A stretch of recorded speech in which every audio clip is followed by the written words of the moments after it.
মৃত্যু গাদ্দাৰৰ কথা কৈছে। গাদ্দাৰ আছে বুলি তেখেতে আজি বহুদিন পূৰ্বৰ পৰা কৈ আছে আৰু ময়ো নাই বুলিতো কেতিয়াও কোৱা নাই, কিন্তু তেখেতে স্বজন আছে কৈছে। মই কৈছোঁ মই সংখ্যা নিৰ্ধাৰণ কৰিব নোৱাৰোঁ, এতিয়াও মই সংখ্যা নিৰ্ধাৰণ কৰা নাই। আৰু কালি দেখিছোঁ নিউজ লাইভৰ এটা বাতৰি ভিত্তিত কৰীমুদ্দিন বৰভূঞে দেৱব্ৰত শইকীয়াই মানি ল'লে 20 জনে বিজেপিক ভোট দিছে, এনেকুৱা ধৰণৰ মন্তব্য কৰিছে। তেখেতে মোৰ যিখিনি মন্তব্য পূৰা চোৱা নাছিলে, সেইকাৰণে তেওঁ মনৰ ফূৰ্তিতে কৈছে, যিহেতু তেওঁৰ ওপৰত মই গুৱাহাটীৰ CJM আদালতত এটা চিভিল কেছ, এটা ক্ৰিমিনেল কেছ দি থৈছোঁ। আৰু সেই কেছকেইটাতে মই এইটোৱে দাবী কৰিছোঁ যে ৰাষ্ট্ৰপতি নিৰ্বাচনত তেওঁ যিহেতু ক'লে 20 জন কংগ্ৰেছীয়ে বিজেপিৰ পক্ষে ভোট দিছে, সেইখিনি তেওঁ প্ৰমাণ কৰিব লাগে। যেতিয়া প্ৰমাণ হ'ব সেইদিনা তেওঁ মোক মিঠাই খোৱালেই হ'ল। যেতিয়ালৈকে প্ৰমাণ দিব পৰা নাই তেতিয়ালৈকে মিঠাইও খাব নালাগে, টেঙাও খাব নালাগে, অপেক্ষা কৰক। অপেক্ষা কৰাটো ডাঙৰ চিন্তা নিশ্চিতভাৱে। যেতিয়া আমাৰ দেশত গণতন্ত্ৰ ভাল ধৰণে বৰ্তি থাকিবলৈ দিয়া নহয়, যেতিয়া বিৰোধী বিধায়কবিলাকে গাখীৰ নিদিয়া গৰু বুলি কোৱা হয়, যেতিয়া শাসকীয় পক্ষৰ বিধায়কবিলাকে গাখীৰ দিয়ে বুলি কোৱা হয়, যেতিয়ালৈকে আমি গাখীৰ দিয়া নিদিয়া গৰু বিচাৰি নাপাওঁ বিধায়কৰ মাজত, এইটো বিচাৰিবলৈ দিগদাৰ হ'ব।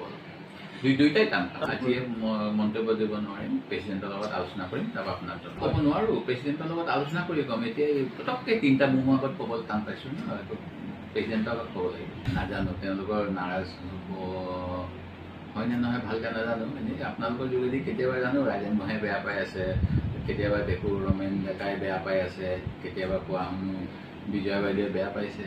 তাৰপিছত আৰু মইতো নাজানো, আপোনালোকৰ যোগেদিয়ে গম পাম যেতিয়া গম পাম। এইবিলাক বিষয়ততো এতিয়া মই ক'ব নোৱাৰিম আৰু এইটো তেওঁৰ আৰু শ্ৰীনিবাসৰ মাজৰ কথা হৈ গ'ল। যিটো ভূপেন বৰা ডাঙৰীয়াই কৈছে যে মই তেওঁক মাতি আনিছিলোঁ, তেওঁক মই পৰামৰ্শ দিছিলোঁ, তেওঁ মোৰ পৰামৰ্শ গ্ৰহণ কৰা নাই। মাননীয় মুখ্যমন্ত্ৰী ডক্টৰ হিমন্ত বিশ্ব শৰ্মা ডাঙৰীয়াৰ পৰামৰ্শ গ্ৰহণ কৰিছে। সেই গতিকে এই কথাখিনিৰ ওপৰত আৰু মোৰ দ্বাৰা মন্তব্য অসম্ভৱ। নাই, সেইটোৱে মই আপোনাক বাৰম্বাৰ কৈ আছোঁ যে মই এটা কেছ দিছোঁ। আপোনালোকে মোক কেছৰ লাগিলে যিখন মই প্ৰিণ্ট দিছোঁ সেইখন চাই ল'ব, তাত পঢ়িব, সেইখন পঢ়াৰ পিছত মোক প্ৰশ্ন কেইটা সুধিব। এনেকৈতো মই ক'ব নোৱাৰিম ন কথা দেই। কিন্তু আমাৰ অসম গণ পৰিষদৰ জ্যেষ্ঠ নেতা প্ৰদীপ হাজৰিকা ডাঙৰীয়া আৰু বহু বছৰ ধৰি প্ৰতিনিধিত্ব কৰি আহিছে। তেনেহ'লে মানে প্ৰদীপ হাজৰিকা ডাঙৰীয়াক নিশ্চিতভাৱে ক'ৰবাত দিব লাগিব। যদি শিৱসাগৰত দিয়ে, এতিয়া শিৱসাগৰ সমষ্টিত আকৌ সুৰভি ৰাজকুমাৰী বুলি বাইদেউ এগৰাকী আছে আৰু কোনোবা আছে, তেওঁলোকক আকৌ কিবা কৰিব লাগিব। অথবা মোৰ সমষ্টিত ময়ূৰ বৰগোহাঁই বিজেপিৰ জিলা সভাপতি যোৱাবাৰ প্ৰতিনিধিত্ব কৰিছিল, তেওঁ আছে।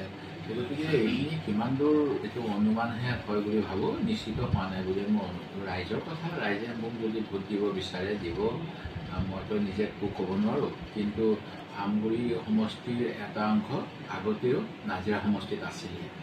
নাজিৰা সমষ্টিৰ 2জন বিধায়ক আমগুৰিৰ অঞ্চলৰ হয়, যিটো এতিয়া মোৰ ওচৰত নাই। প্ৰয়াত মুক্তিযোদ্ধা টংকেশ্বৰ চেতিয়া ডাঙৰীয়া আৰু প্ৰয়াত মুক্তিযোদ্ধা কৰুণা গগৈ, তেখেতসকলে বৰ্তমানে আমগুৰি সমষ্টিত বাসিন্দা, প্ৰয়াত, কিন্তু তেওঁলোকে এটা সময়ত নাজিৰাক প্ৰতিনিধিত্ব কৰিছিলে। সেই গতিকে সেই অঞ্চলৰ বহুত কংগ্ৰেছ কৰ্মীও আছে।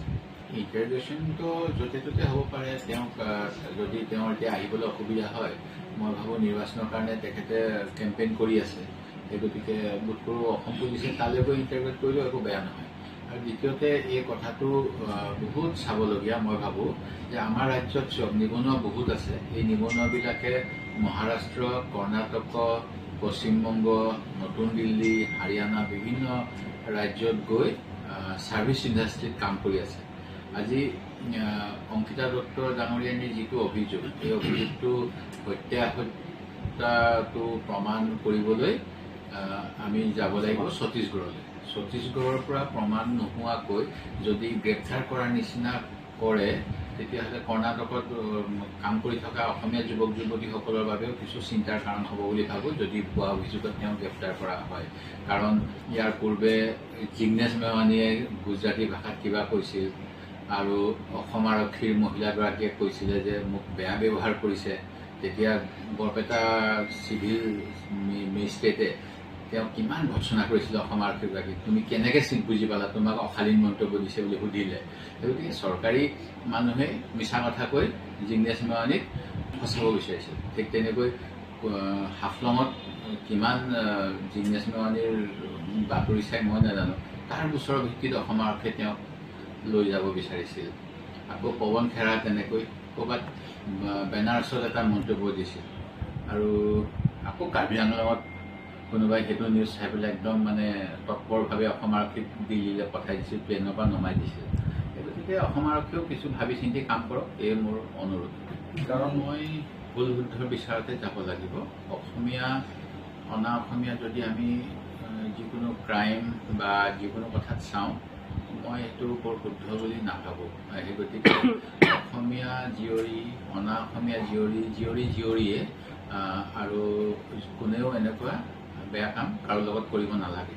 কিন্তু যেতিয়া মই খুব শেহতীয়া বৰডুবি থানাত যেতিয়া এগৰাকী 13 বছৰীয়া 6ষ্ঠ শ্ৰেণীত পঢ়ি থকা চাহ জনজাতিৰ কিশোৰীক শুভেন্দু ৰায় নামৰ বিজেপিৰ বুথ প্ৰেছিডেণ্টজনে ধৰ্ষণ কৰিছে, তাৰ 3 সপ্তাহৰ পিছত আত্মগ্লানিত মাকে আত্মহত্যা কৰিছে। এইখিনি সময়ত অসম আৰক্ষীয়ে কিয় তৎপৰতা দেখুওৱা নাই, মানৱ অধিকাৰ আয়োগে কিয় তৎপৰতা দেখুওৱা নাই, মই কিন্তু এইটো প্ৰশ্ন কৰিছোঁ। কাৰণ যোৱা সময়ছোৱাত বিধানসভাত আমি যেতিয়া কওঁ যে NCRB নেশ্যনেল ক্ৰাইম ৰেকৰ্ডছ ব্যুৰোৰ তথ্যমতে অসম নাৰীৰ ওপৰত অত্যাচাৰৰ কেতবোৰ ক্ষেত্ৰত শীৰ্ষত, তেতিয়া চৰকাৰী পক্ষই আমাক কয় এইবিলাক পুৰণা ৰেকৰ্ড।